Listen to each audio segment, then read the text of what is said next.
Beans curry చూపించమని మన subscriber ఒకళ్ళు అడిగారండి, చాలా రోజులైంది. వాళ్ళ కోసమే చేశాను ఈ కర్రీ. హాయ్ అండి, ఈరోజు బీనీస్ టమాటా కర్రీ చేస్తున్నాను. దానికోసం బీనీస్, ఒక ఆనియన్, 2 పచ్చిమిరపకాయలు, టమాటాలు. ఇప్పుడు ఎలా చేయాలో చూద్దాం. స్టవ్ వెలిగించి కడాయి పెట్టాను, హీట్ అయిందండి. ఇప్పుడు ఆయిల్ వేసుకుంటున్నాను. ఆయిల్ హీట్ అయిందండి. ఉల్లిపాయలు, పచ్చిమిరపకాయలు వేసాను. అవి మంచిగా మగ్గించుకోవాలి.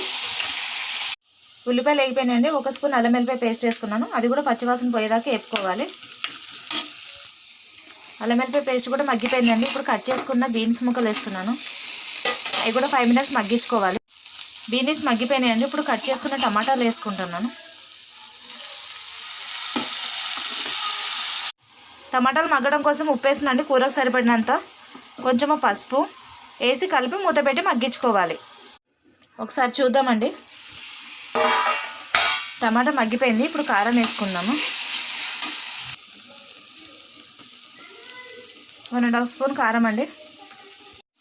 ఇప్పుడు కొంచెం వాటర్ వేస్తున్నానండి. ఒక 5 నిమిషాలు ఉడకనిద్దామండి కూరని.